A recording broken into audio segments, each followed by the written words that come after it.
Hello, everyone. My name is Jim Garrison, and I want to welcome you to day 50 of Humanity Rising. Every day from the 22nd of May, between 5 o'clock and 7 o'clock p.m.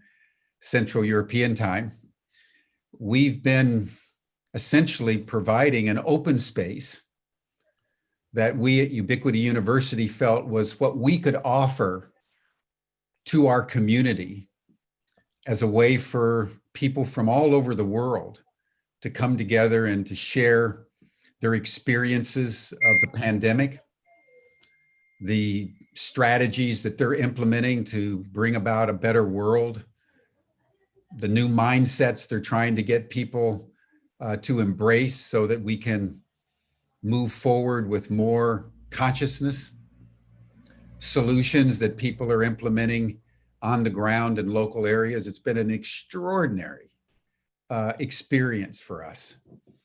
We've had well over 500 speakers and over 300 official partnering organizations. We've had nearly 7,000 people register. We're going out to probably around 50 partners, live streaming every day, Awake TV and others. And so we're going live to about 10, 15, sometimes 20,000 people per day. And I just want to thank everybody for joining. And I'm particularly excited today because we're going to take on a subject that is seldom considered. And that is the role that dreams play in history. And in particular, during situations like this pandemic. The pandemic has had effect on how people dream. Scientists had noted about 6 weeks into the pandemic that people were reporting particularly lucid dreams. And I wanted to just comment a little bit on dreams before introducing our program today. You know, dreams have been part of the human experience from time immemorial. History is replete from ancient times to modern times of the power of dreams.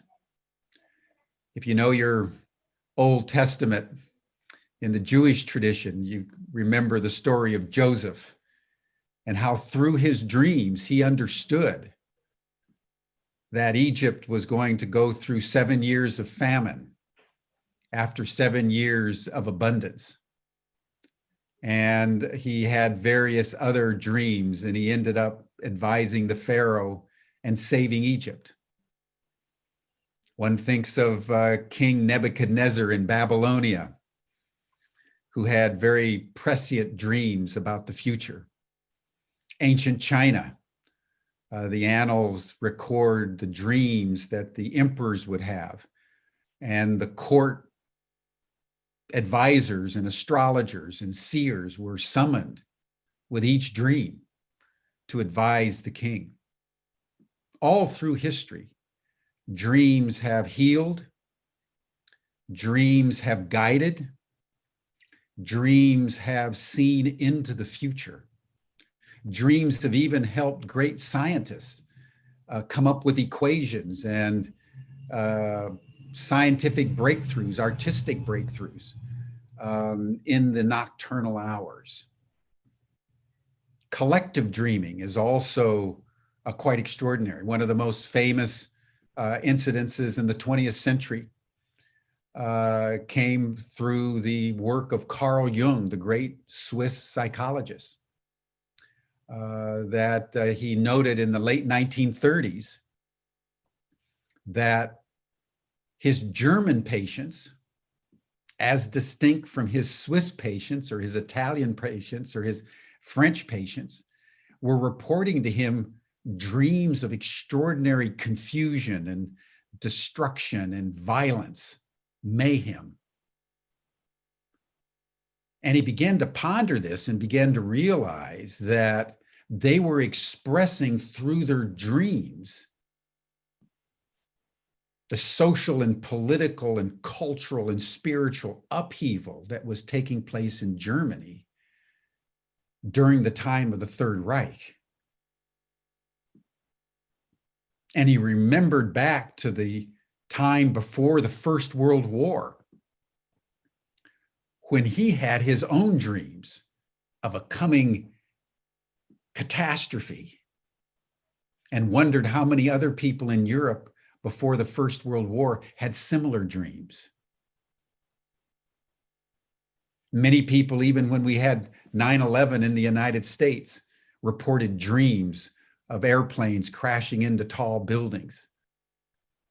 So when it comes to the pandemic and this unprecedented rite of passage that humanity is going through, where virtually every one of us everywhere is going through the same experience and is therefore in the same conversation. This question of what our dreams are telling us could not be more important. Our dreams are part of the solution. We just need to listen to them and spend time pondering their meaning. And it's within this context that it gives me great pleasure to introduce Apela Colorado, who is a Native American elder from the Oneida tribe. She's had a very central role in the development of Ubiquity University, our Chartres Academy, which we convene each year in Chartres. And from the very beginning of our Chartrian experience, going back to 2006, she noted that dreams were playing an unusually potent role. And she's become the curator of a collective dream process that for the last 14 years has been a central part of Ubiquity's Wisdom School. And so we thought that this would be a very appropriate occasion during the time where we're actually studying the liberal art of grammatica, although we're not studying it in Chartres this year because of the pandemic. People couldn't travel here, so we're doing so online.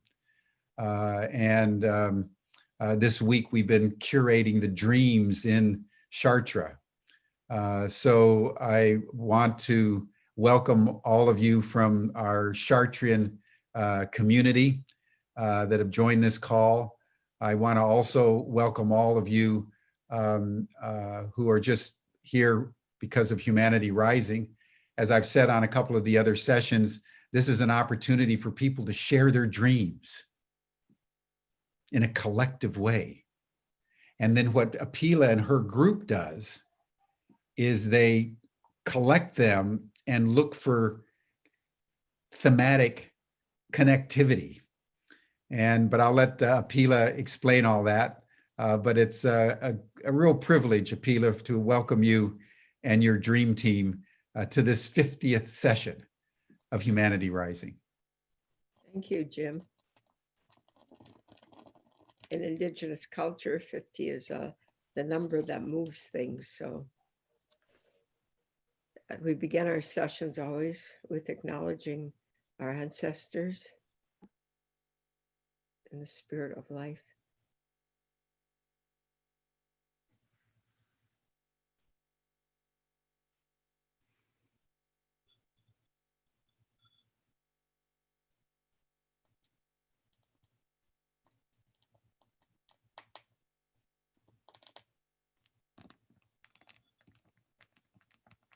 Great Spirit, Mother, Father, ancestors, by many names we know you. You exist through all the forces of nature.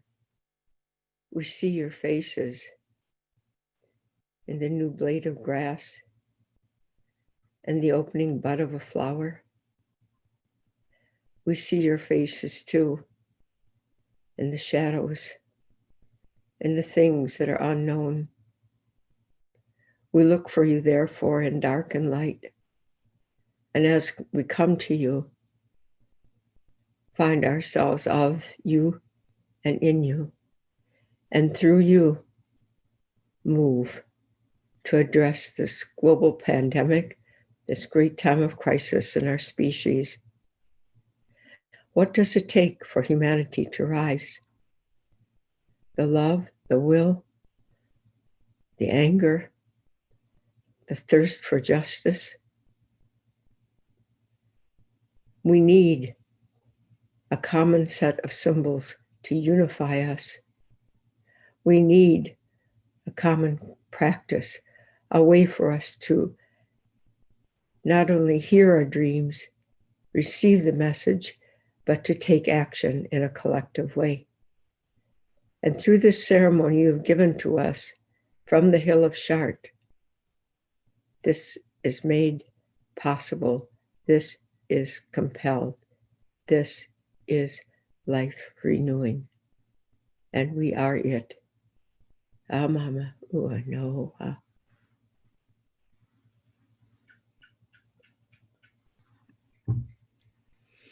Thank you, Apela.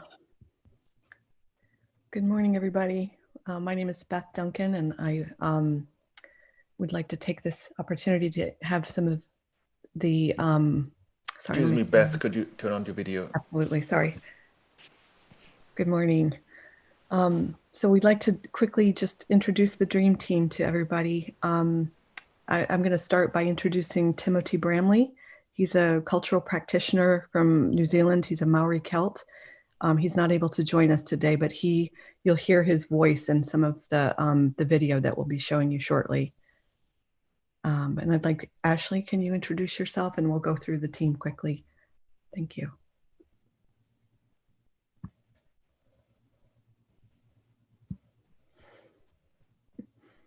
My name is Ashley Lloyd. I've been working with Apela and Beth and team, the Dream Team in Chartres for the last several years. And my role is a glypher. And that is, as people share their dreams, I quickly draw stick figures and the symbols that are appearing in the dreams so that we can later look for patterns and see what's coming through the dreams. So it's a very quick and dirty stick figure glyphing technique. So thank you. Thanks. Thank you. Kate. Hello, everyone. Thank you so much. I'm Kate Genevieve Fowler, and I'm from Anglo-Saxon and Celtic descent. I'm an artist and a researcher in the UK, and it's such a delight to glyph with Ashley and respond to the dreams with colour and art. Thank you. I realized I didn't introduce myself. I'm Beth Duncan, and I've been doing the Dreamwork with Apela for about 8 years now in different parts of the world, South Africa and France and in other parts of the world. And I typically, I'm doing the scribing, so I'll be taking notes as people share their dreams, and also work on the narrative development. So as the themes emerge, and we'll talk a little bit more about this and show you something in our video that will explain it a little bit in greater detail. But that's my role. And it's a joy to do this work. Really love it. Thank you. I think Matt or Alejandra, if you can introduce yourselves if you're on. Hi, my name is Matthew Tucker. I am an audio engineer, and I record the dreams and I create soundscapes and musical beds that accompany the dreams for our productions. Excellent, thank you. And Veronica, sorry, I left you out there too. There you are. Hello, everybody. My name is Veronica Kutsa. I live in South Africa, and I've also been working with Beth and Apela, 8 to be precise, and I've also traveled with them to a few different places to do Dreamworks. And what I do is I normally photograph the people while they're telling their dreams, because while people tell their dream, they are actually not here with you now, they're back in the dream. And the way that they their facial expressions and their hands and the way they go back into that dream is so wonderful for a person who is a photographer like me to photograph people that way, because they really, they're not putting on a show, and they're not awkward. They just really back there in the dream. So it's magnificent.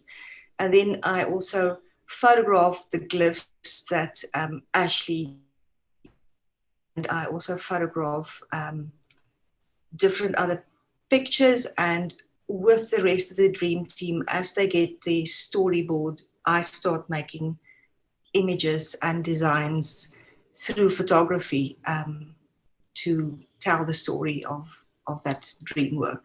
So that's basically what I do. And I obviously love what I do. Yeah, and you'll see some of Veronica's beautiful artwork, as well as some of the beautiful glyphs that Kate and Ashley have done in the presentation. So thank you. Also, Alejandra.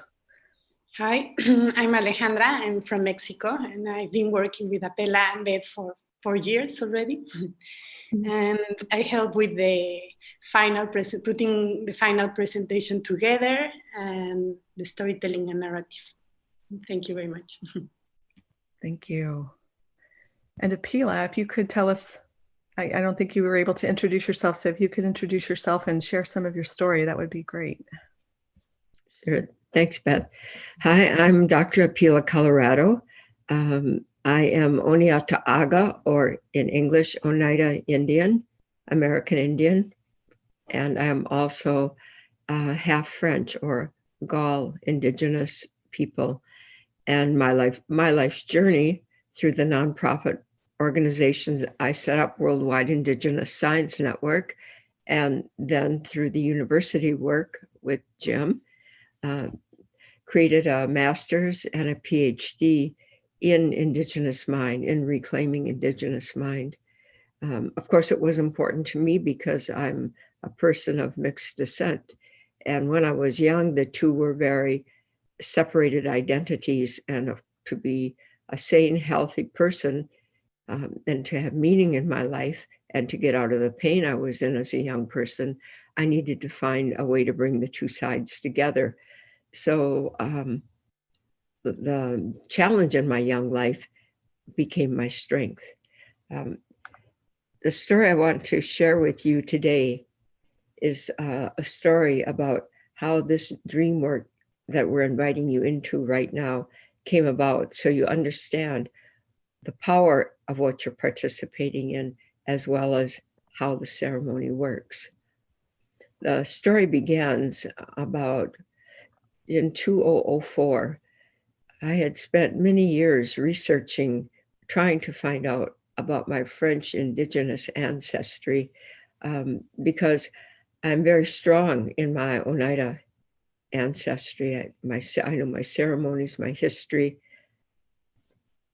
but the part of me that wasn't acknowledged or addressed was the white part of me. And I didn't know how to come to terms with the white part of me, because the French had done such terrible things to American Indians historically. It wasn't easy to be half-half and to be called a breed when I was growing up. There's a lot of trauma associated with it. And for those of you who are interested in the topic of trauma and how to have it resolved, or ways to resolve it, we're still doing today and tomorrow on Ubiquity University virtual Chartres. So maybe you can jump in for the last 2 days. So as it happened, I was working at a university, and called the University of Creation Spirituality. And the president was getting ready to step back. I knew Jim Garrison, and I introduced the two, and things worked out well. And Jim Garrison became the president of the university and changed its name into what would become today's Ubiquity University. One of the first tasks of that university was to organize an event that would provide a symbol for the vision that Jim would have for the new university. according to that, he asked me, because I had been with the old university, he asked me to lead a tour to France to study the Mary Magdalene and the Black Madonna. So off we went in a bus with about 40 people in it. Went all through southern France, and then we headed up north. And then when we got near the Paris area, just the way the timing worked out, we had almost 2 days where it was free. And like we could have gone shopping in Paris or whatever we wanted to do. But for some reason, we decided, no, we would go to Chartres, this little village outside of, or it's a town outside of Paris, about 45 minutes by train. And we did that. When we got there, I was struck by two things. One, I knew from my family history that some of my relatives had come from this very area. And secondly, that the place itself, the cathedral, was stunningly beautiful, built by the Knights Templar. And on one of my family blason or shields from the 1200s, we have the symbol of the Templars in our family as well. So I was really excited. I said, maybe here I can find something about my family past other than just names.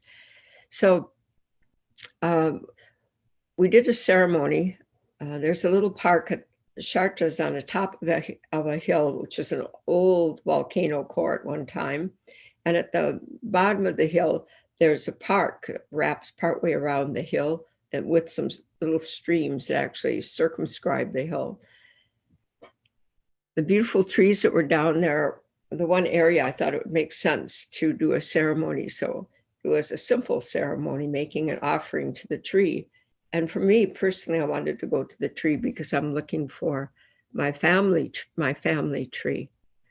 Now the tree is important because the tree that we picked was a sycamore tree. And the sycamore has both white wood and red in the center, meaning bringing together the physical life and the spiritual life, the blood, the water, right? As well as the roots going deep in the earth and the branches reaching to the heavens. So we made our offerings at this tree. And it was at that moment that Jim Garrison was literally struck down, laying on the grass there with a vision that came to him. And his vision was much like the colors around me now.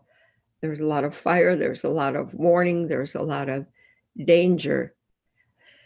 After the ceremony, and we were back on the bus again, we started talking about the experience of being there.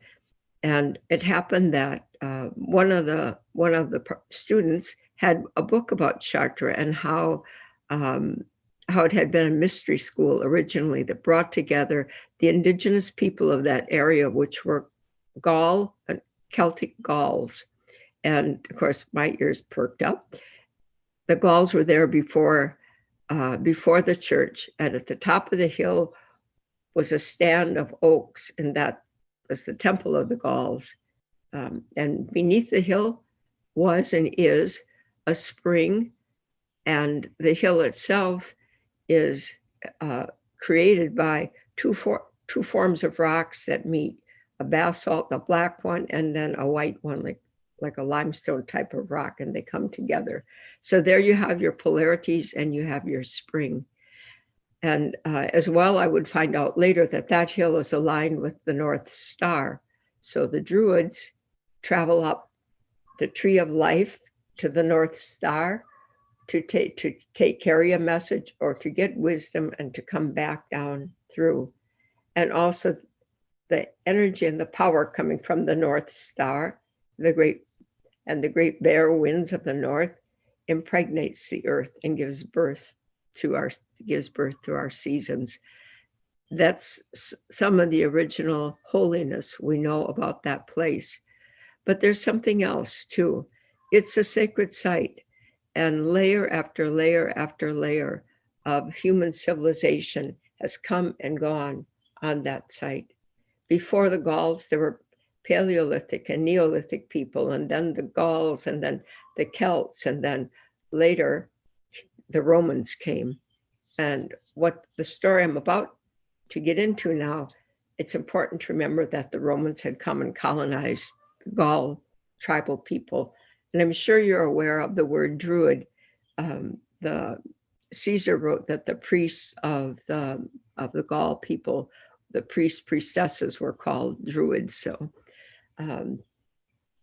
So it happens that the university travels to France, to Chartres, and the year is 2005. And now we're coming back as an organized university. And when we come back, we have a group of people with us. It's going to be our first new Chartres Mystery School, we called it.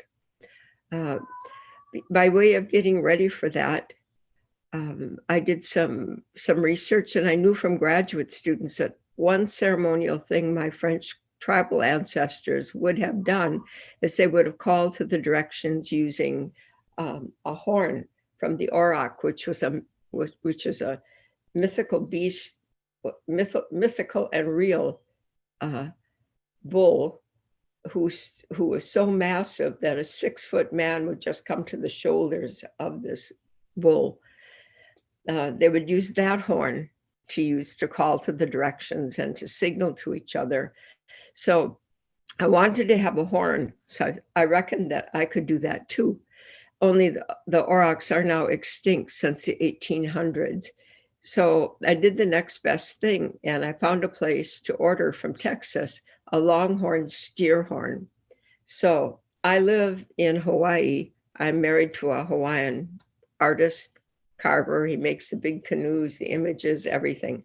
The horn arrived, and he said, yes, he would help me make it. Basically, he would make it for me. But when he looked at it, he came back and asked, and he said, Apela, do you know that the last 3 inches is just solid horn? My idea was you just get the horn and you whack off the tip of it and then you can blow it.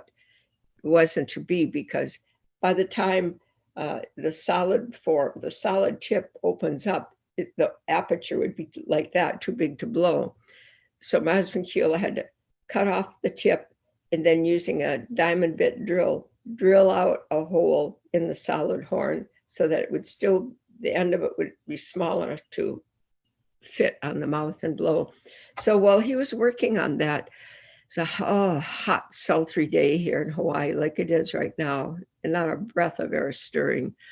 And I was on the computer and I thought, well, I'm going to see if I can Google and find out anything more about these horns. And I did. I came across this Celtic story, and the story goes like this. Back in time, there's a horse fair, and an old man sees the horse he wants and offers to buy it from a young man horse dealer. And the old man says, meet me tonight at midnight by the certain hill, and I will pay you. And the young man says, the horse dealer readily agrees to this. Now, you always wonder in stories like this, like, who would agree if you're going to sell a horse? Yeah, that'd be just great. I'll come and get my money at midnight by this scary hill. Okay, but anyway, he says yes. So comes midnight, the 2 men on the horse are there, and the old man produces a pouch, and out of that pouch places some gold coins in the young man's hand. And even though it's dark, the young man can see that these coins are very ancient. And as he lifts his eyes from his palm with the coins up towards the old man, he notices that the hill that was in back of them is no longer a hill, but a magnificent stable. And the old man said, would you care to look inside? And the young guy is like, yes, please. So they go through the doorway, and the first thing the young man notices is that the building itself is so long, it almost seems to like telescope. The more he walks, the longer it gets. As they walk through towards the back, he passes stall after stall after stall, and each stall has one Celtic warrior horse and one Celtic warrior laying on straw in front of the horse. And it continues every stall, both sides of the stable. Finally, they get to the back wall. Hanging on the wall are two items. One is a horn that you can blow, an auroch horn, and the other is a sword. And the old man says, which would you prefer? And now the young man's thinking, he really likes the sword, but then again, he's a horse dealer, he's not a warrior. And he says, I think I better take the horn. So he picks up the horn and he starts to blow it. And just the moment, the second, the first sound comes out of the horn, he hears the horses who had been in this magical, deep sleep. He hears them shaking their heads, the brattles start to rattle, and the soldiers, the Celtic soldiers, the ancients start to move in the grass. And he's so terrified, he drops the horn. And in that moment, he's standing outside in the darkness. And now the stable is gone and there's a hill. And he hears the old man say, lo, he who wins the horn without first picking up the stone, or the sword, excuse me, lo, he who wins the horn without first picking up the sword. When I read that, I felt, it scared me so much. I just pushed my chair back from the desk and I said, oh my God, we've made a horn, but have I picked up the sword? Have I picked up the sword of truth and justice? Or maybe I have no business doing this at all. So at that time, my husband was calling me. It was just before the sun went down. It's time for our traditional Hawaiian Aba ceremony. And I go into the ceremony room, and there by the bowl of Aba is that darn horn. I'm like, oh no, what am I going to do? And my husband, who's a really strong guy from years of sailing and carving, and he says, I tried to blow this horn. He says, I just can't get it to work right. And I had decided after I was filled with questioning about if I should have made the horn, what I did is I jumped up from my desk.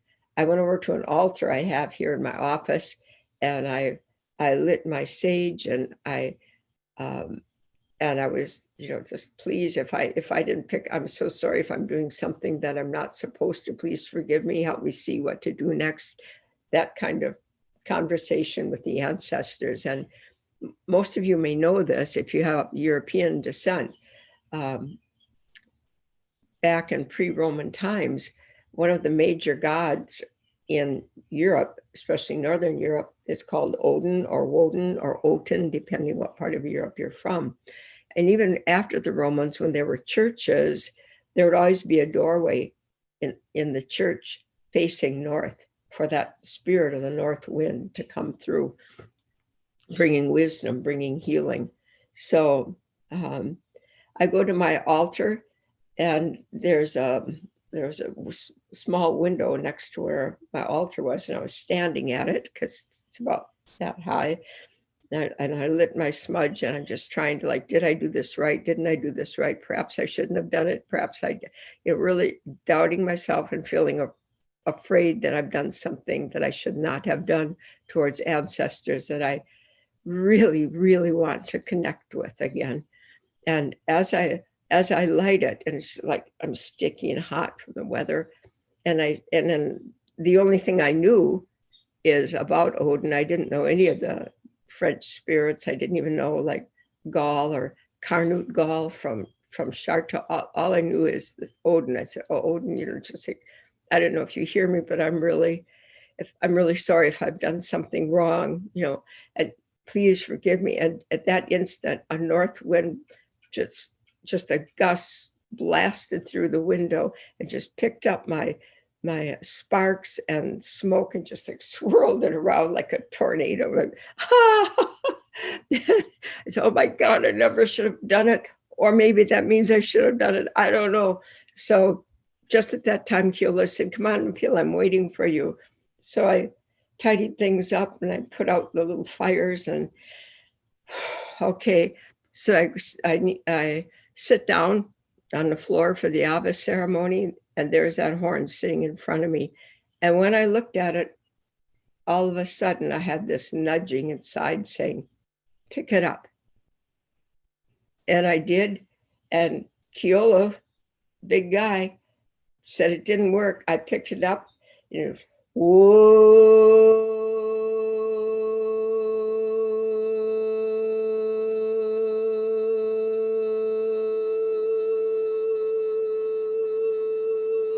Like that, and on and on and on. Whoa, okay. So off to Chartres I go, and I pack the horn. And staying true to that story, the only one I knew of from that side of my ancestry, at midnight, I went out on the hill of Chartres with a friend who was there because I was scared to go. I said, I hope I don't get arrested because I'm going up on this Catholic hill. I'm going to do this perfectly pagan thing. And plus everything echoes with those old stone walls and buildings. I'm going to wake people up at midnight. Anyway, with trepidation, I blew the horn to all the four directions, and then I ran back down the hill. I don't know what I thought would happen, but I didn't notice anything. At the time, it felt kind of scary, but I was determined, and it felt good in that way. So imagine my surprise when I'm running up the hill one day to get sandwiches for our group. And as I'm running, because we had very tight time, I see this sign as I'm going to get the baguettes, right? And it says it's a house of archaeology. And I think, well, that's funny that I hadn't seen that last year or this week. So even though I shouldn't have, I did. I popped in, and there was a brochure, and the brochure announced something fabulous. What it said is that a complete Gaul tribal ritual set had been found hidden in a cave, a small cave, near the top of the hill at Chartres. I asked the woman, is it possible for me to see this? Because I knew the set was just right there. And she said, no, you cannot, because the main professor is off for summer and I'm not allowed to show people it. Next year we get back to Chartres. I go to the museum again. Can I see it? No, because it's being curated in Paris. On and on it went like that. 14 years, I would ask, I would write, I would call, and they would say, no, can't do it. Why did I want that ritual set? Why did I want to see it? Well, I wanted to see it because my Oneida tribe in Wisconsin, we were relocated from upstate New York and from southeastern Ontario in the 1800s to the state of Wisconsin. By the time my generation came along, maybe 6 to 8 generations later, almost all of our culture was just wiped out.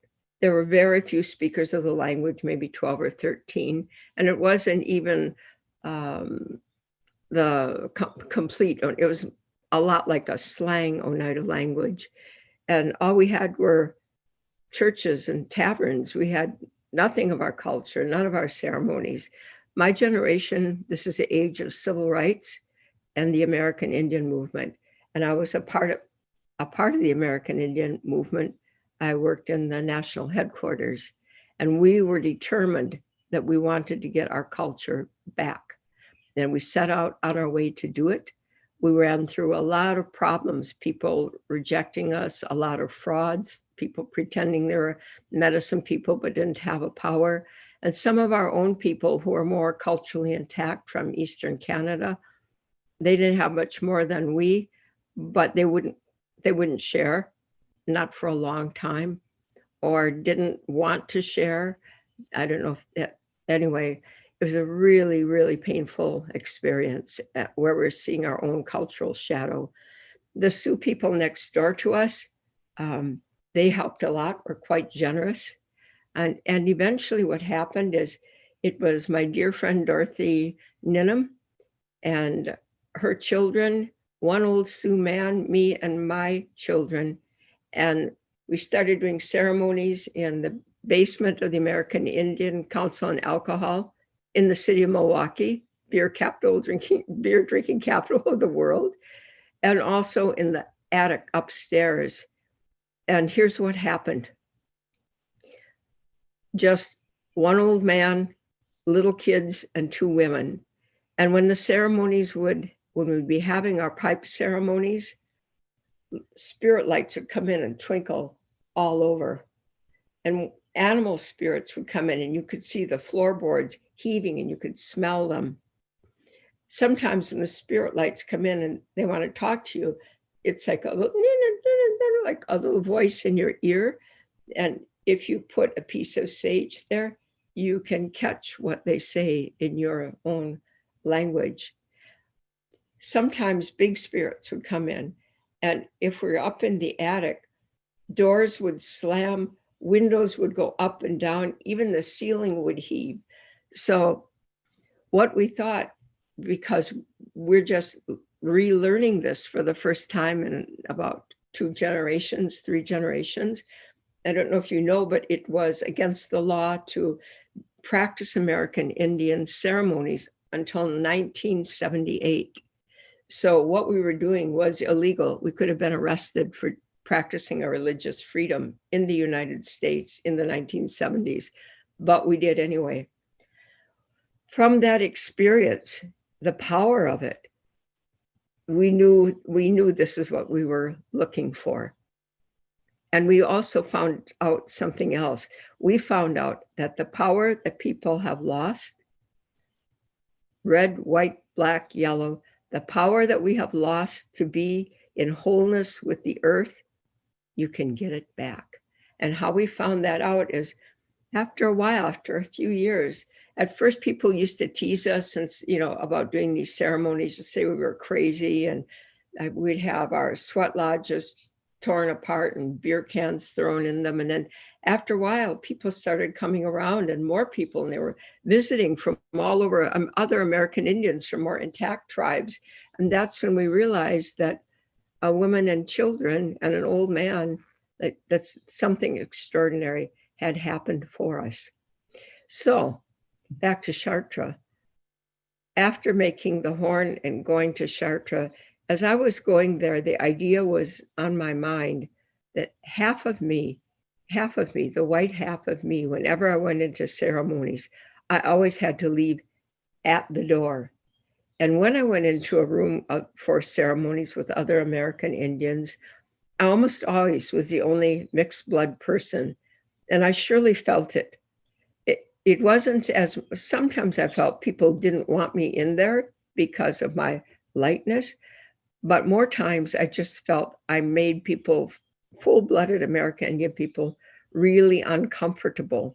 And given the history of betrayal that mixed blood people carry, not surprising. So when I'm going off to France, I'm thinking, okay, we did not know our cultural identity in Wisconsin, and we got it back. I looked at my French side. I looked at it from the view that when we organized our traditional ceremonies, more and more white, black, yellow people were coming into them. And it occurred to me that it wasn't only American Indians who have lost our ceremonies and our powers. It's almost a global problem.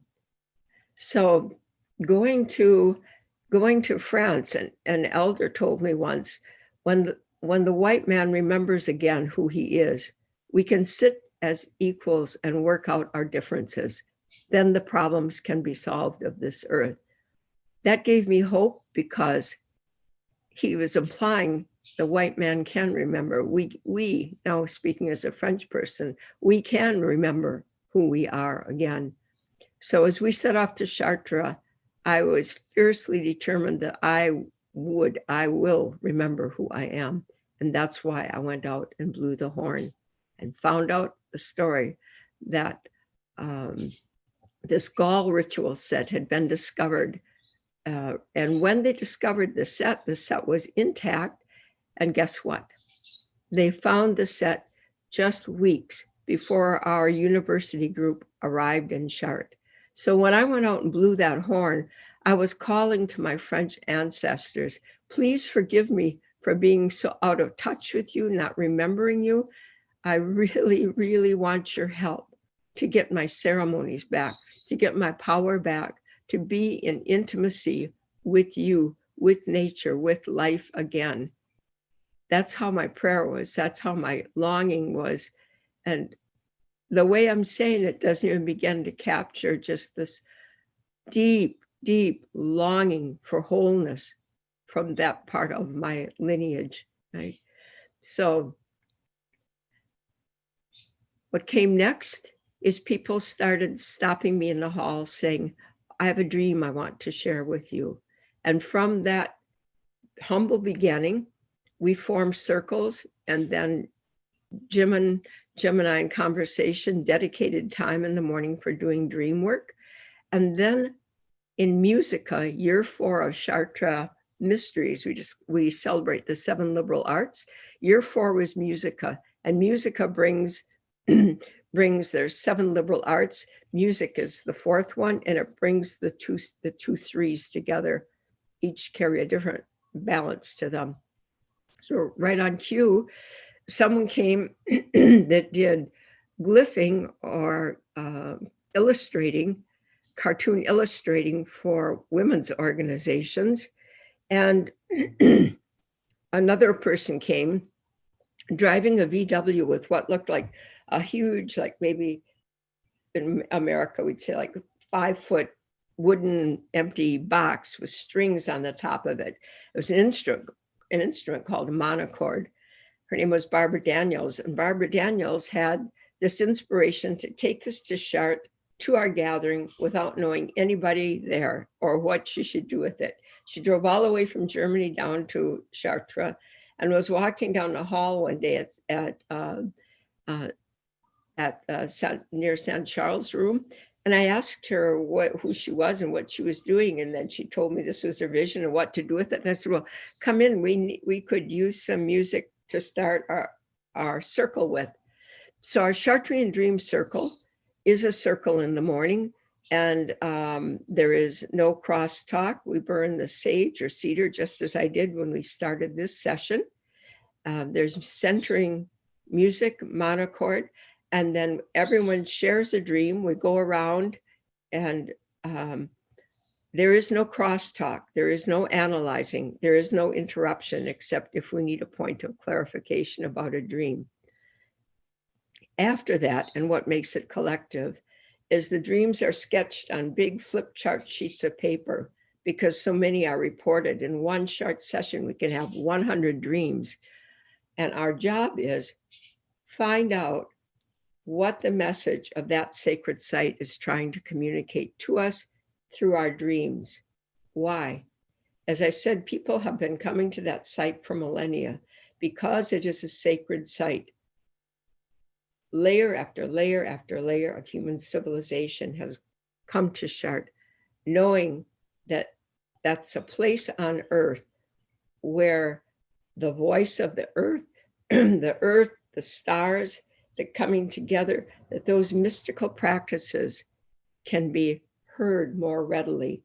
And today, in the destruction of the environment, in the surging of the pandemic, these sacred sites all over the globe, these indigenous sites, are pulsing with energy. And everybody who's come on this call has felt this call in some way to this hill of Chartres and the teaching of this hill of Chartres, which is why we're here right now. So we were at Chartres, and the ceremony has started to pull itself together. Miracles start to happen. People begin to dream for each other, people who don't know each other at all. And since there's no cross-talking, there isn't anybody discussing, and you don't have a blending of dreams through conversations. You do it first thing in the morning, you roll out of bed and you're in this circle and you share what comes to mind. So people, I said, dream for each other. Some people have dreams, healing dreams. One person dreamt that her daughter who was in a hospital and on 24-hour psychiatric watch, dreamt that she was at her daughter's head. Her daughter's lying on a gurney, like an operating gurney, and she's touching her daughter's head, and she could see pulses of light coming from her fingertip to her daughter's head. And she looks up, and at the end of the bed, she sees Our Lady, Mary, at the end of the table. And when the session was over, we took a break, she got an email from the doctor back in the mainland saying a miracle had happened, that the daughter had just snapped out of her psychotic state and her mind was clear as if nothing happened. Many things like this have happened. So then the dream work became a normal part of our Chartrian practice. And what we're leading you through today is that ceremony, because every time we do it, each time something different is revealed.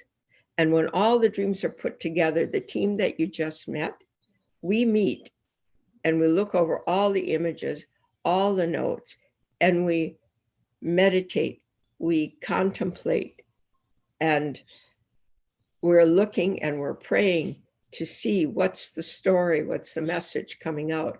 And then we put that message actually into a video and reflect it back. And we have standards for how we do that as well, so which we're going to explain in a video that we're just about to show. So I think I'll let it go at that. But why you're important in being here is, first of all, in our modern world, particularly the European-derived people, but also everybody else who's been disconnected from culture. Collectively, we hold something and we practice something psychologists call the normative pathology of dissociation. We're so disconnected from our ancestry, from our lands, from our identity, from our feelings, that we don't even know it. That means in our highly individualistic society around the globe, we share no common set of symbols anymore, no way of uniting and taking action, even in this time of pandemic. And certainly our leaders are not showing us the way either. So through this practice of Chartrian dreaming, a path opens for us to surrender ourselves and be guided by our ancestors so that we can move in unity and in an inspired way to renew life of our species and of our planet. So that's our overall goal. And now, when an elder like me talks, we turn to someone and do this. Beth, have I left anything out, or did I make a mistake in anything in what I said? Not at all. It was perfect, and it's a great intro into the video, which we'll talk a little bit more about the process. So thank you. Okay, so on to the video then.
In the year 1000 and 1,000 years before that and 1,000 years before that, the only sounds that Matt has incorporated were the creaking sounds and the popping. That's the sound of water moving through oak trees and the branches against each other, and breathing, and the water flowing and the streams around the hill. So those are the sounds you've been inducted into. And those sounds have deep psychic reverberation. which will undoubtedly affect your dreams in the coming days, weeks, and months ahead. So at this time, we'd like to open the circle up, and I'm inviting you to share your dreams, and Georg will call on you one at a time. Georg, is there any way that you want to tell people to show that they're ready to share a dream? Do you have any instruction? Yes, I would kindly ask them to raise their hand. They have a button in their Zoom, and then I will see a hand next to their name and know that they're ready to share. Okay, don't be shy.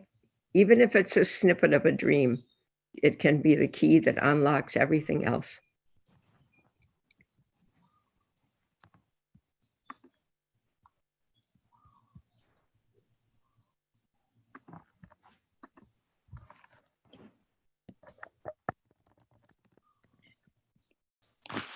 Good morning, Apela. Are you ready for me to share my little dream? I sure am. What's your name, please? Ann Sayas from New Orleans, Louisiana. Yes, we know you, Ann. Good morning. Good morning. My little dream, I'm at a camp, and it's the day before we leave. And I've just washed some clothes, and I want to put them in my suitcase. And I pull my suitcase out from under the bed and start to throw clothes in when I hear a small mew, a little kitty cat. And so I put to the clothes in the suitcase, and there is a small kitty cat. It's one of the cats that I have had. Its name is TW. It was a feral cat, and we brought him inside. But now he's in my suitcase and has been in there for some time and is in very bad condition. He is skinny and scrawny and obviously distressed. So I get him some water and some food, and he begins to revive, and he's all right.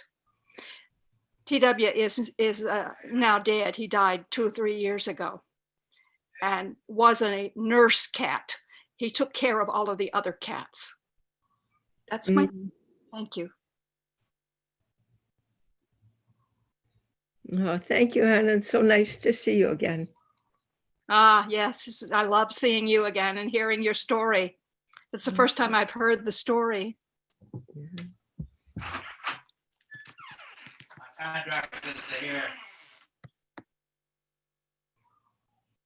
Do we have another hand up, Georg? Yes, we do. It's Susanna. Susanna's there.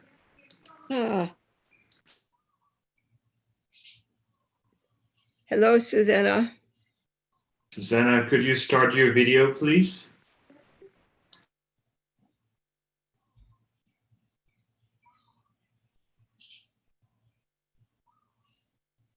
Maybe not. I will call on someone else. But maybe Susanna can work afterwards.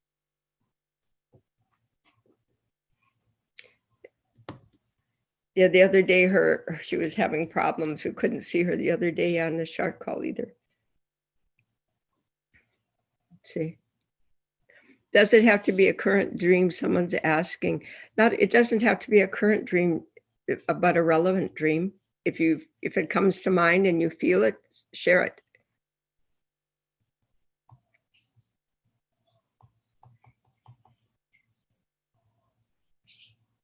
Bruce, you're ready to go. Unmute yourself.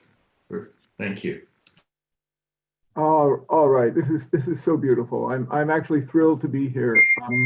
It's very beautiful. I wanted to say something that might be a little outside the frame of what you're asking, because when you speak about a dream, I feel like I'm living this dream. I'm doing this dream. Now, if that makes any sense. Because you introduced at the very beginning of your statement today, Apela, you said we need a common framework for a common set of symbols, and I made a note of that. And then you talked about the sacred tree. And I'm actually trying to conceptualize these ideas as kind of mathematical crystal ideas that look like trees. So I'm sitting here doing this kind of writing. So the sacred tree is the dream that's inside of me. And I feel like it's a container for all the work that Ubiquity is doing. And I really want to find out more about the Indigenous Science Network, because I'm very sensitive to those, to mandalas and alignments and axis mundis and these very primal symbols. So just thank you very much for that. And it's a thrill to be able to find myself in that aura. Oh, good. Do you have a drawing or an illustration of your tree? Well, I probably do. I might have to dig for it. I don't know if I can, what I'm producing right now, it's actually purely mathematical. You might not sense why it's a tree. Mm-hmm. But that's, we'll do that for another time, maybe. Okay, and when even the mathematical one, maybe you can forward it to me. I would like to see it, because now it's a part of the repertoire of this dream set. Okay. Your tree has come in. Whether it's in numbers or illustration, it's here. And it has something to say. Very good. I'm thrilled. Thank you. So, you mean Alexander?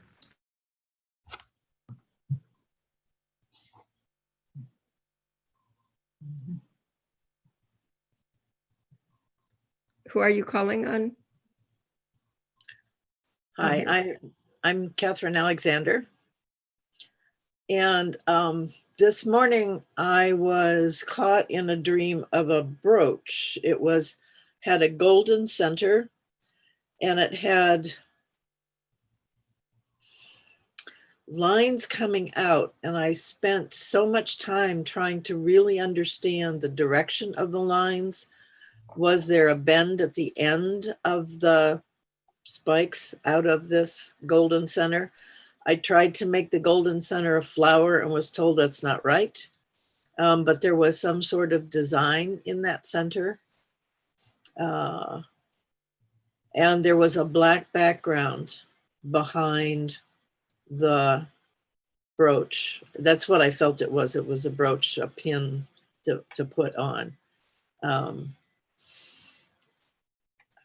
And I'm still working on exactly how the lines came out. I want to put a line behind the brooch and bend the ends. So there's an L at each end, and then there were several of those. And that feels almost right. But there's something about how those ends bend that's significant, and I'm not clear what that is. Well,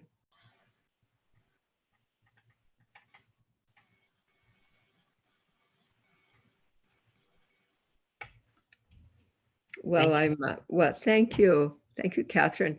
While we're sharing, Beth is furiously typing, and Kate and Ashley are drawing. So it's good to give them a couple of minutes. And Beth had sent me a message on chat saying, please ask people to speak slowly. So far, you're all doing great. I could say too, please, if you have when you get ready to share a dream, do not read it, because you'll say it too quickly for us to keep up with. Thank you.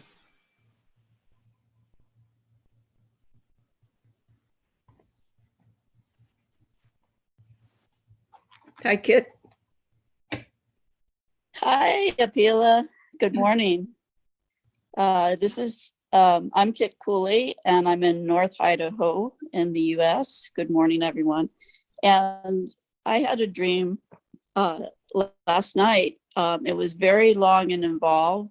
So I'm just going to share a piece of it that actually set most of the rest of the dream in motion.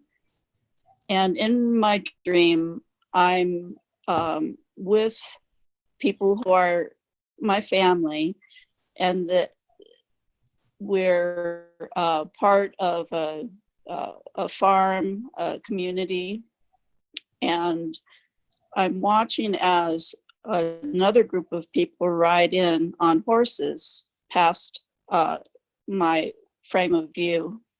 And I see that they knock something over and they all stop and they pick up what it is they've knocked over. And it's a staff, a cane, and it's made out of a blonde wood, sort of a maple or I'm not sure what kind. And the head of the staff is shaped like a horse's head.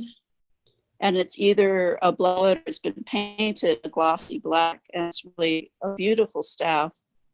And I recognize it as my grandfather's staff in this dream. And I walk up to the people because they're picking it up, dusting it off, and one man is handing it to a woman on the horse.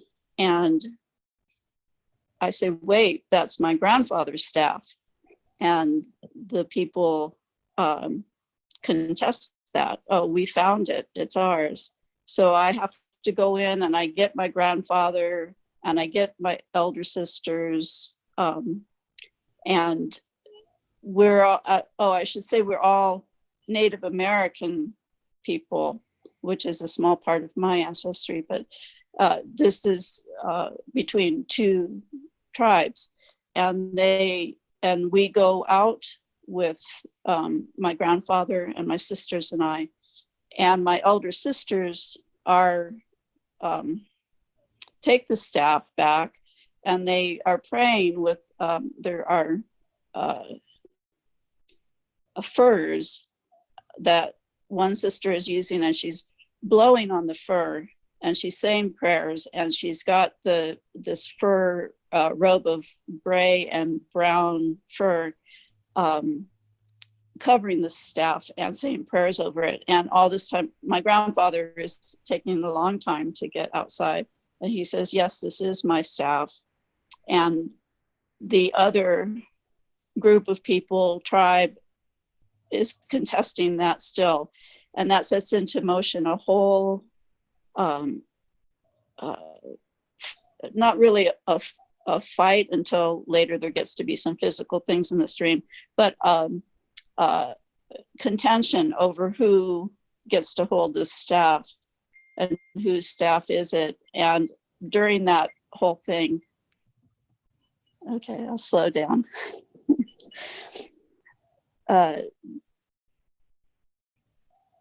During the whole dream, and I won't go into more details of the rest of it, but there are periods of time where I'm going to each of the different people that keep claiming the staff and saying, what's your motivation? Why are you doing this? Why are you taking this from my family? And yeah, I'll leave it there because it was a very long dream. Thank you.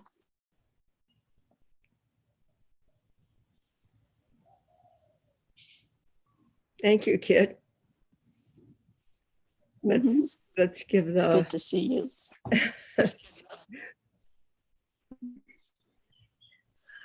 This started, but I'm being in Hawaii. This call started at 5 a.m. for me. Still in the dream. Yeah. So, do we have any other dreamers, Georg?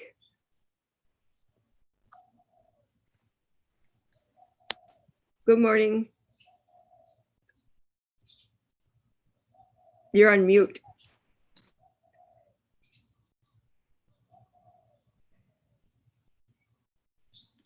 Okay, can you hear me?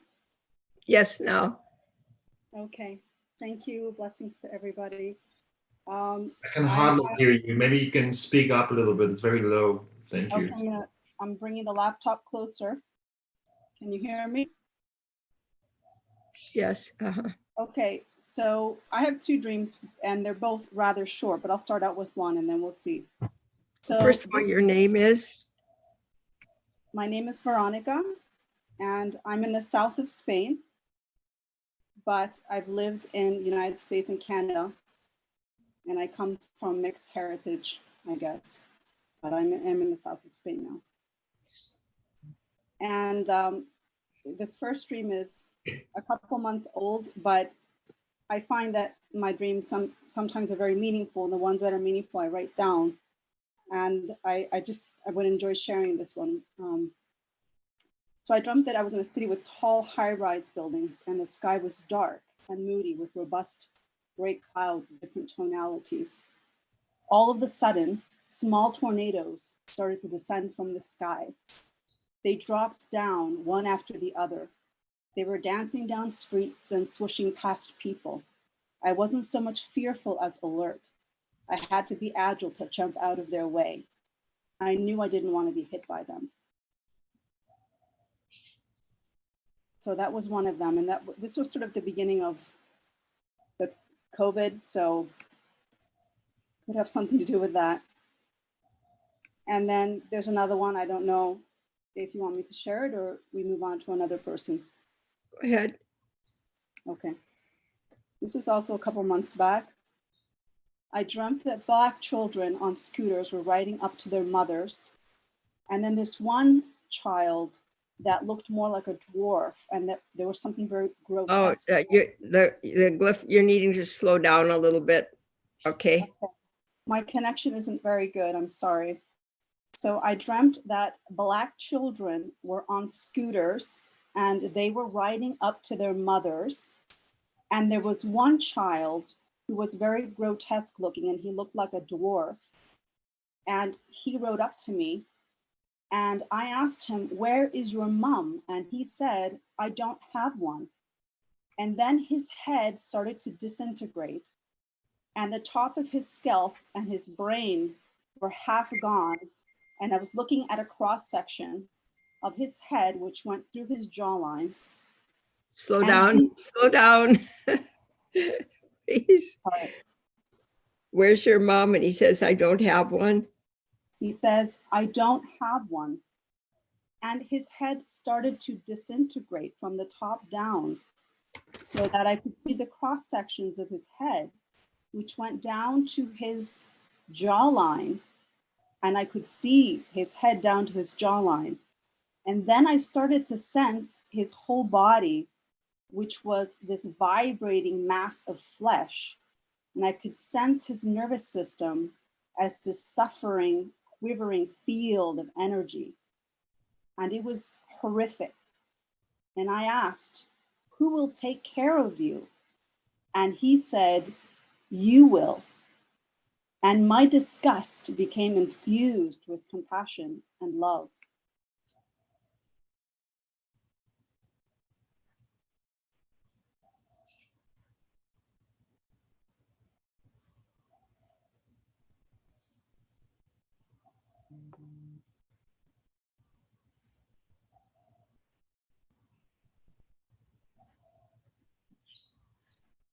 Just doing notes yet.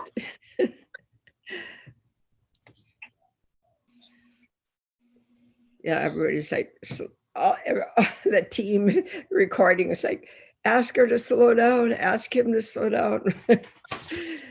Okay. Hi. Sorry, I think I forgot we're taking notes.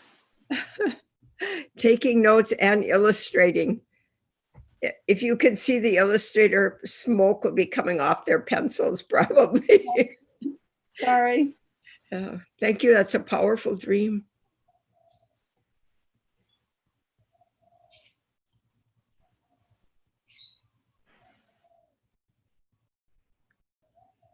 Yes. Hi, my name is Mary Thorpe. I live in West Virginia in the United States. And we ended up here really in an unusual way. My husband is French. He grew up in Nancy, France. And he loves it here. And I've kind of been figuring out why in the world did I end up here. So the two things that I wanted to say have been there for me is I keep meeting people who have their crown open to the universe. And I've been expanding my ability to listen and hear what is coming into me. but I keep connecting with people who have that open crown. And then the other thing is a number of years ago, maybe 5 years ago or more, I wanted a labyrinth on our property. And because things grow so profusely here, I couldn't do it in stone.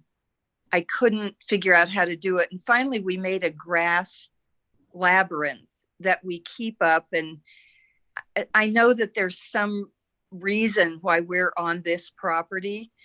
And what I'm hearing in what you're sharing is that it's one of those sacred spaces that we're here to tend and to bring people to. But those are the two things I wanted to share.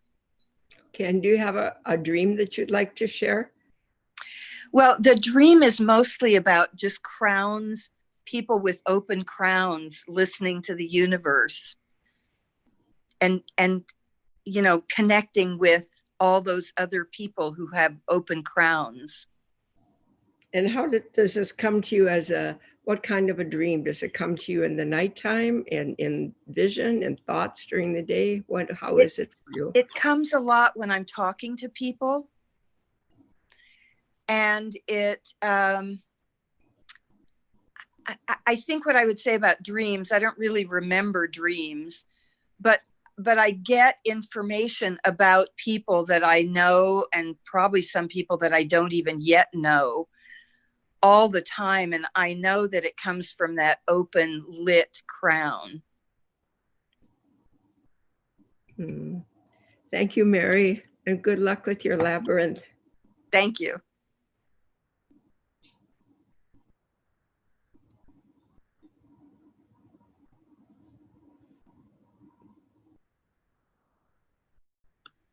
Hello. I was at Chartres a year ago and did attend one of the dream workshops. I'm going to repeat a dream that I had a year ago when I was in Europe for the first time. And I'm going to do that because there's synchronicity with an image that's happening right now for me. Could you share your name, please? Sheila. Pardon? Sheila. Oh, okay. Good morning. Good evening. Good morning. The dream was a white neon light comes toward me across a huge landmass. As it reaches to where I am,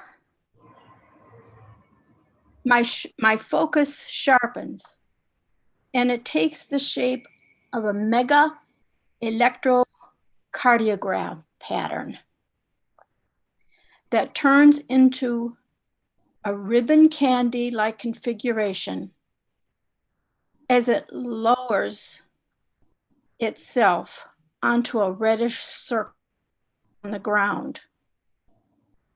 It looks like I'm watching it fill a pie-shaped quadrant of the Chartres-style labyrinth.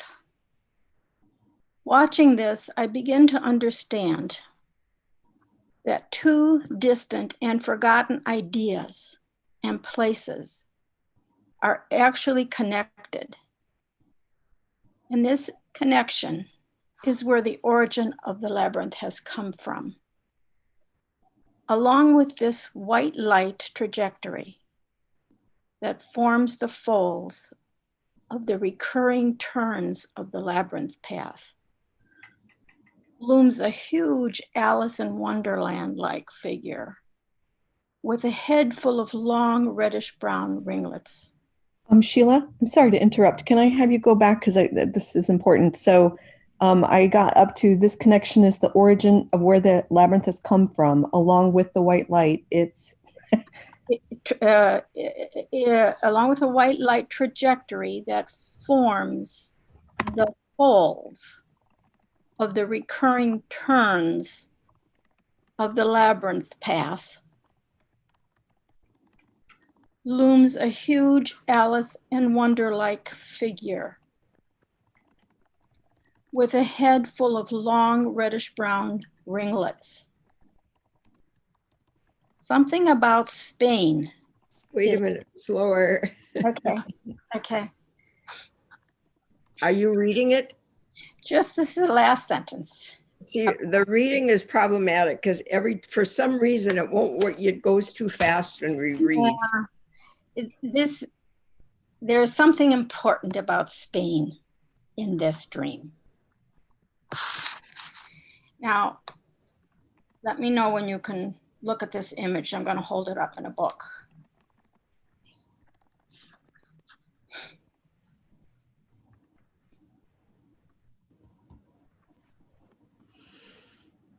Ready? Yep. Okay. Okay. So this book, I started reading a few days ago. Okay, let's see. There it is. Follow this thread. Mm-hmm.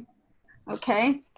And it's a book that you have to read, and it's actually like entering a maze. It keeps turning, you keep turning the book by following the thread. And this was the image.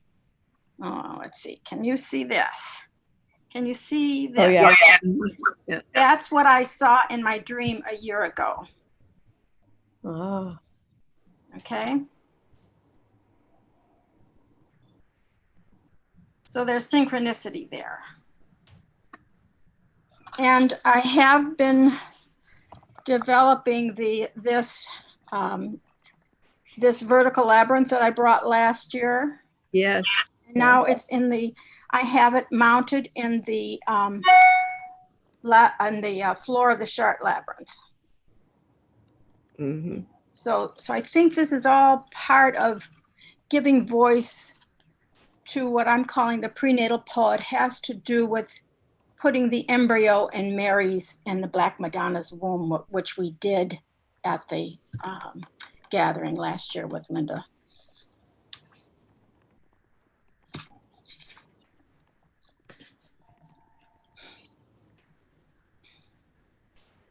I like what you've done with it. Mm-hmm. I like it on the lucite.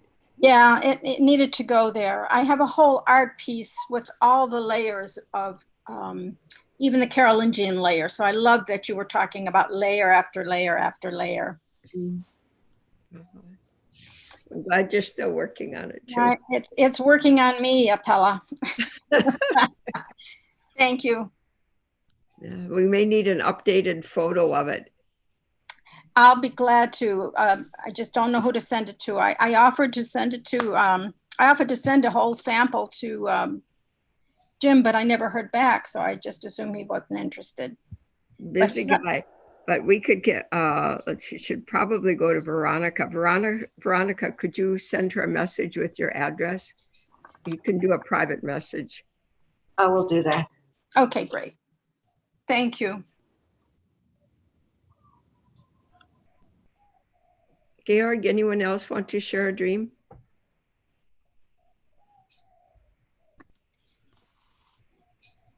Hi. Hi.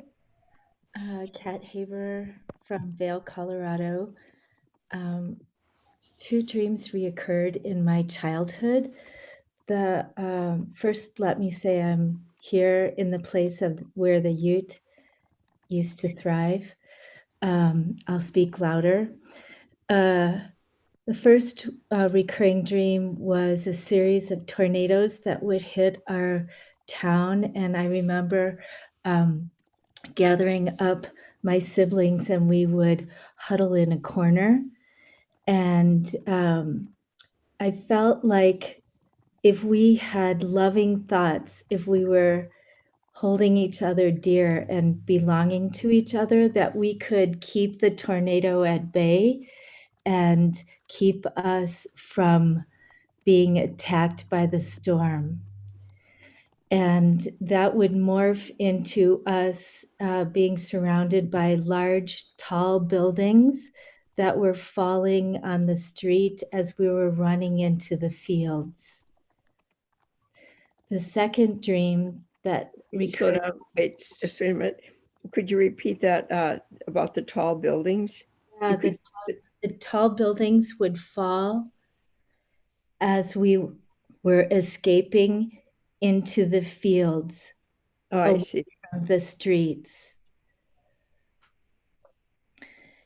And then the other dream was the sense that there were aliens who were coming to look for us, and we were huddled underneath the windows, and I would peek out as my family was with me to see if we were safe.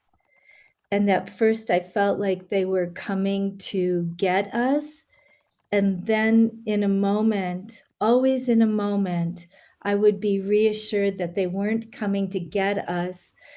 They were looking for us to make sure that we were safe and together. And then there was always a sense of relief. Okay, hold the thought for a minute.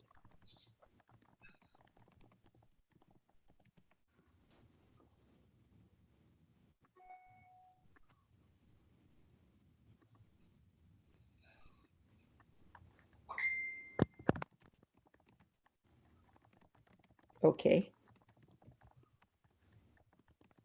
Is there another person? Oh, thank you. We have Deborah Griffin.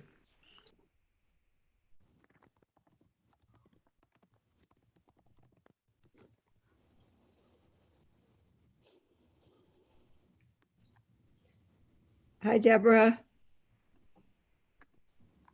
Can you hear me? Deborah, it doesn't show a camera on your computer. Let's see. Oh, I have a camera. I'm on an Apple, but can you hear me? Yes, we can hear you. Okay. For some reason it says start video and it's just staying slashed. I use it all the time for Zooming. Well, Greetings. just speak. That's okay. Don't worry. My name is Deborah Griffin. I currently live on Ho-Chunk territory in southern Wisconsin, outside of Madison. I've lived all over Mother Earth. My family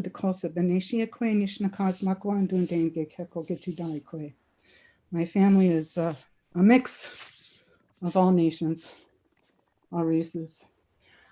I wanted to share reoccurring dreams that I've had through my life. And in these times, I've been thinking about it quite often, putting things together.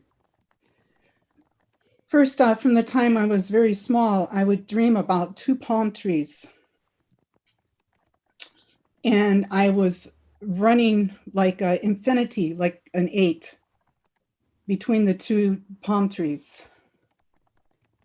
And a star being came down and told me that it was time for him to box my ears. And he cupped his hands over my ears and left big blocks of ice on my ears. At this time in my life, I lived in Saudi Arabia. And so, hot, right? And I'm sitting there with these blocks of ice on my ears, and a little red sports car comes driving up. It's an older car. And there's a woman in there in red, and she's got like a red veil over her face. And her skin, I always kind of thought it looked like it was burnt, or maybe it was just so weathered and aged, And she was talking to me, and I couldn't hear her because I had blocks of ice on my ears. And he said, the ice is dripping, and that when I needed it was kind of understood that the blocks of ice would disappear when I was ready. So then another reoccurring song, this one's been for a few decades now, where I'm being chased by like SWAT team, riot police, and all the people. Could you hold on up, please? I'm sorry.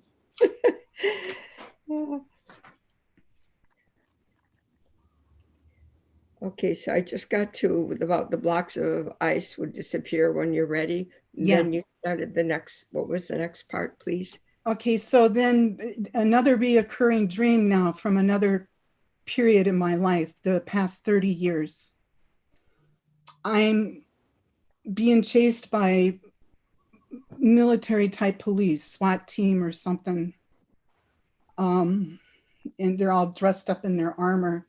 And everybody that is like-minded, you know, kind-hearted, loving kindness, ceremony people, whatever, we're all running and I'm behind. And I have a drum in my hand and hand drum in my hand, and I turn around and I start singing a bear song. And they stop chasing us. Mm. And recently, when there's been danger in my dream, I remember that I have that song. Hmm. And yeah, then I'll wait.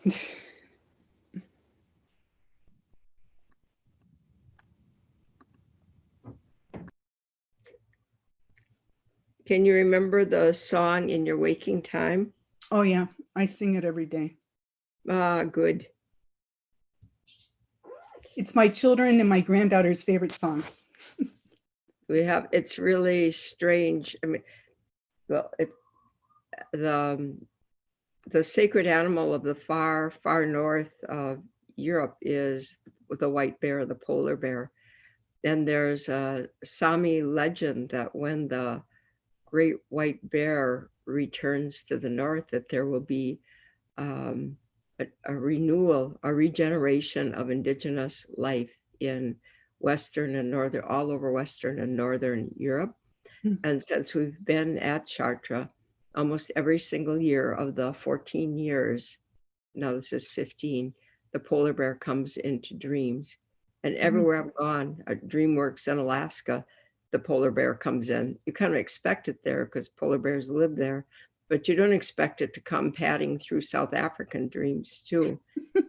And it's like everywhere it shows up, it's reminding people to remember their ancient creation story. And at Chartres, it's like that's the North Star, like that's that polar bear north wind wisdom coming through.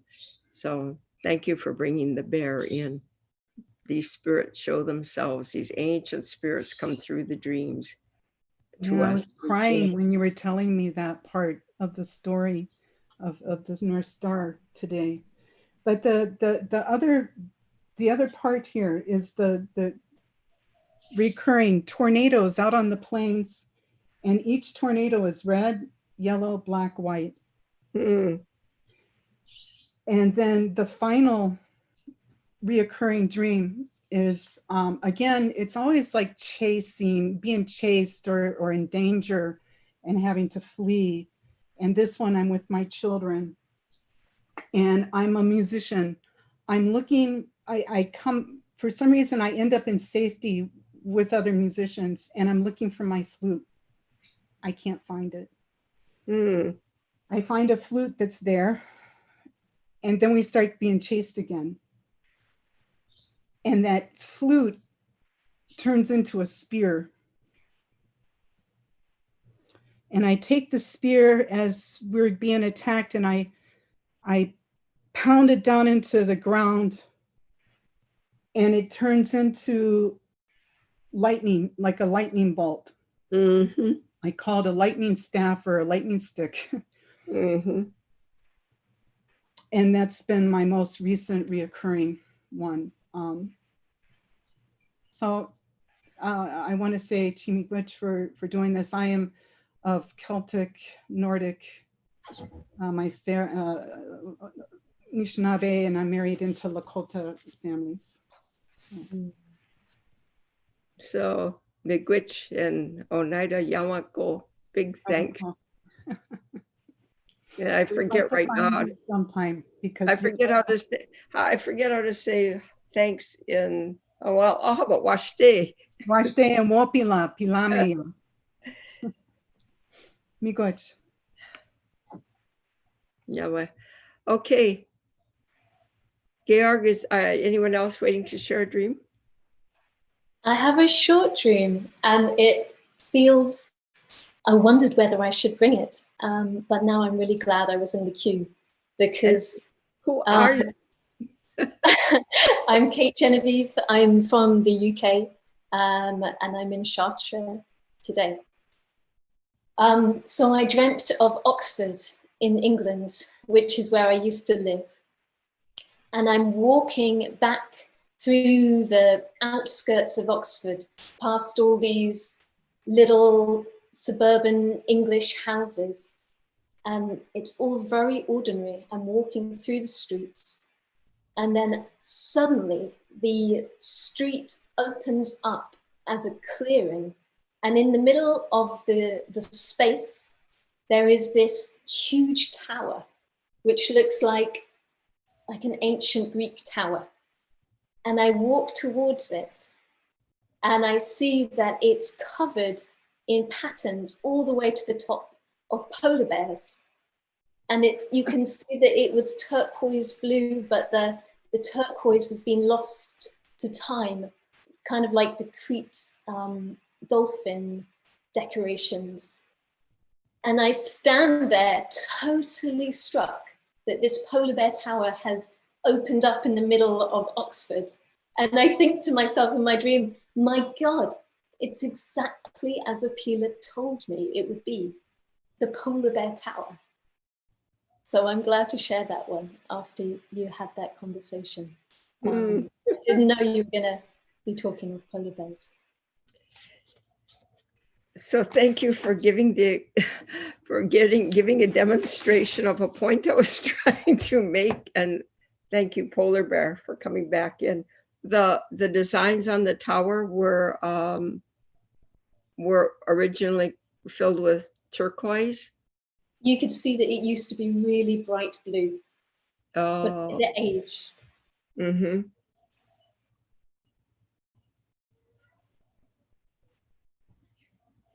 Thank you, Kate.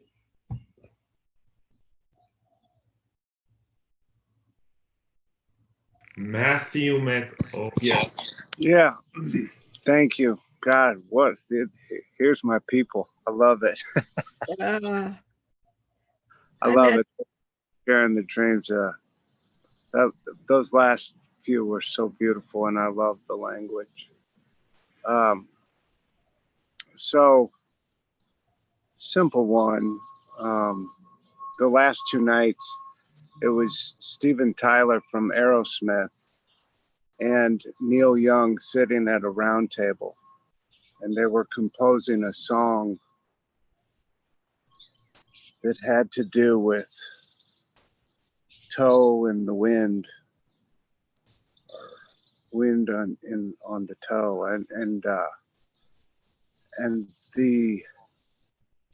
and then that was the night before, and then last night it was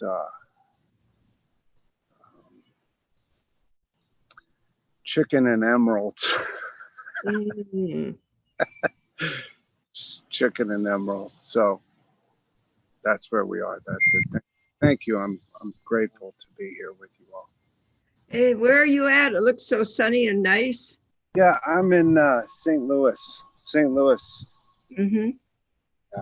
Yeah, it's beautiful. So good to meet you. Get ready to head north. Mm-hmm. So you guys, everybody on this call, in about a week from now, about 10 days actually from now, if you go on the Ubiverse, you will see the summation of the dreams that were reported today in a video production, a small video production. And we will be working very hard, this team, to try to discern what the messages are. Even though we're not on the hill of Chartres, it's amazing how it has pulled us together. And there will be a narrative there.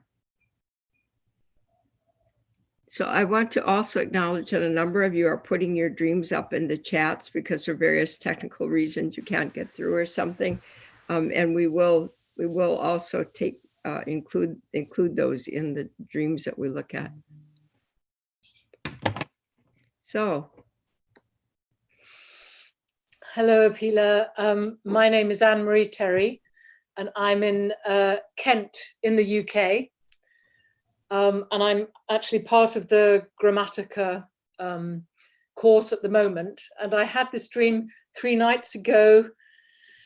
Maybe it was after we walked the labyrinth, or I don't know. I can't quite remember, but it was very, very vivid. I was, and it's a snippet really. I was going for a walk with my dog, which I do every day. His name is Maliki, and he's a beloved Maliki Jan. And we always go off mostly by the sea, but in the dream we were going inland. I had no idea where I was going. It was across fields and there were woods. It was more of an inland walk. And I started to notice that there were, and there often are in the British countryside, you know, you go to a little stile gate, which is like a shepherd's gate, and one is metal and one is wood. But each gate I had to pass through had this iridescent blue that was almost, I mean, it was alive. It wasn't just a color. It was a vibrating blue something, sort of somewhere between turquoise and cobalt. It was very, very stunning. And I knew that all I had to do was look for the next gate. And if the gate had blue, I could go through it. And if it didn't have blue, that wasn't the right path. So I was just on this sort of exploration, looking for this blue light or bit that was on each of the gates. And that was it, really. It felt like a journey. It felt like an adventure.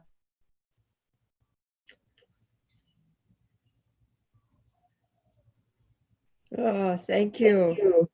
You notice how the blue is coming through in the dreams. So profound, yeah.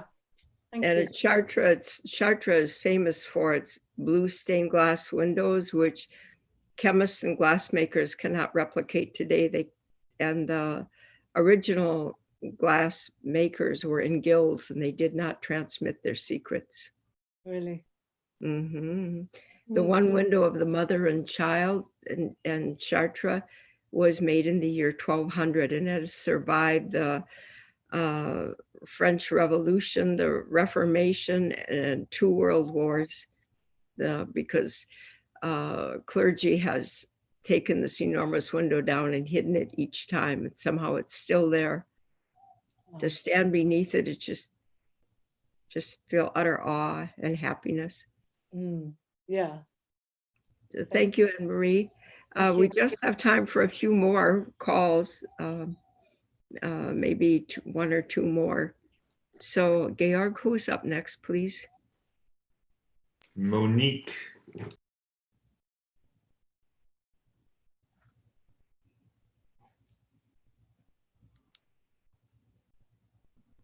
Hello, Monique.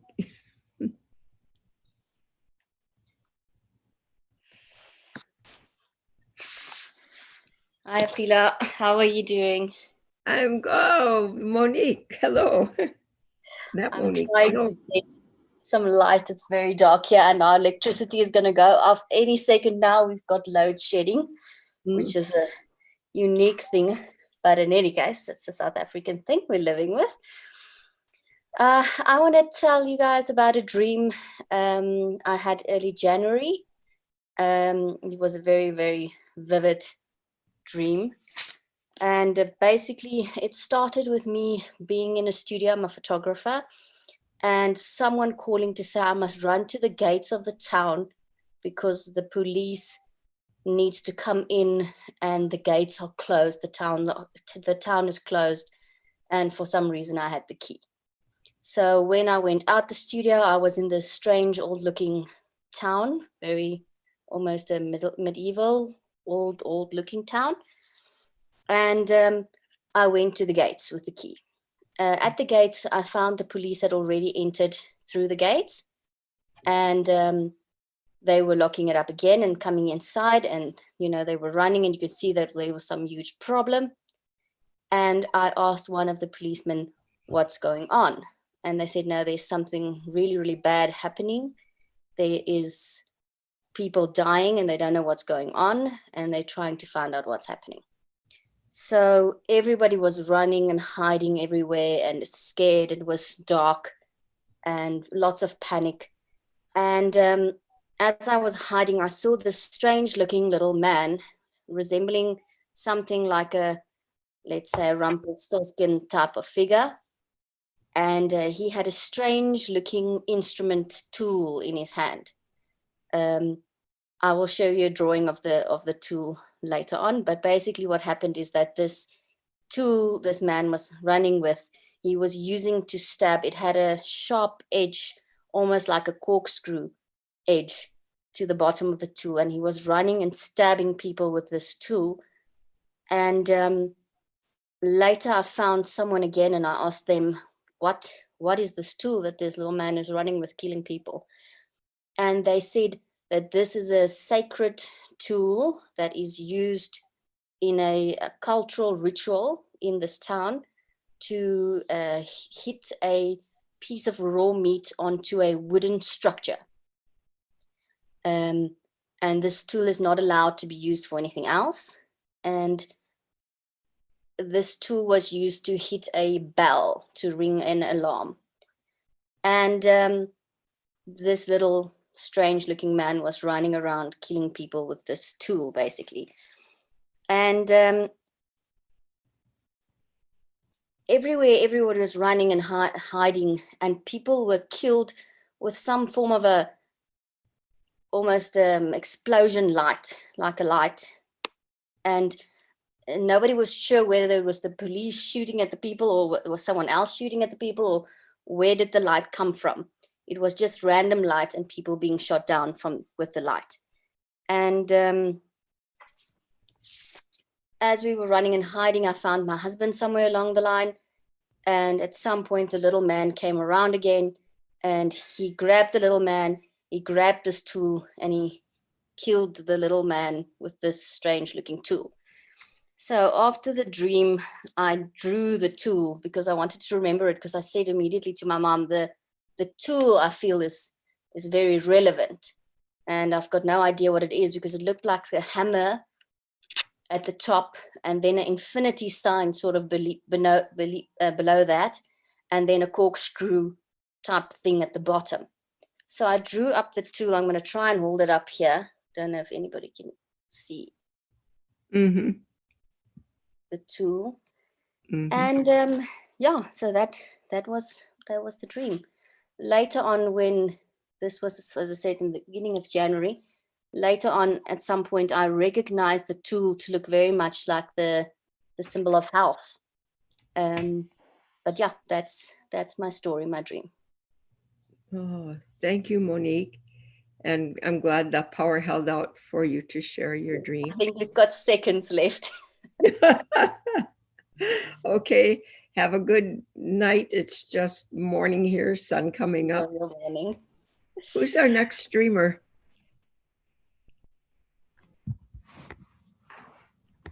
I think he said there's time for just that one. That may be it. Okay. I'm not sure. I think Veronica has a dream to share. Veronica, are you sharing a dream? Aye. Do we have time? Can I share my dream? Sure. I dreamed this past week that I am with my children, and Monique, who was the previous speaker, she is my daughter. So she was still a very small little child, and also my young son, Johan. And we are somewhere in a town that I don't know, and we are in a house that is really in very bad shape and actually falling apart. And there's a big open field all around us. And I can see that there's a huge storm coming, and we could see the sky is turning black. And then all of a sudden, lots and lots of small little tornadoes are coming down. And I live in South Africa. I've never seen a tornado, but there's all these many little tornadoes, and I feel quite scared. And I'm taking my two children, and there are other children as well. and I'm taking them into this house, and I want to let them go underneath the bed, but we then discovered the bed is so low that the children can't slide in underneath the bed. So I'm putting 2 of the children then on top of that bed, and we found another bed, and Monique and my son Johan went in underneath this bed. I gave them a blanket. And then because we're hiding, we can't see the tornadoes anymore, but we can still really feel there's a huge danger coming towards us. And I'm saying to someone with me that I actually feel that there's a huge tornado coming from the other side, opposite side of these lots of small little tornadoes. And then I said to all of them, I wish I had a harness, like a safety belt that we have in our cars, that we can anchor the children to the floor in these harnesses. And I thought that each house should have a hook cemented into the floor, and they should have these harnesses to anchor their children. And then should a tornado come through their house or their town or wherever, they will be anchored and they will be safe. And in my dream, I started planning that I should design such a harness, and I wasn't sure if something like that exists. So that was my tornado dream this week.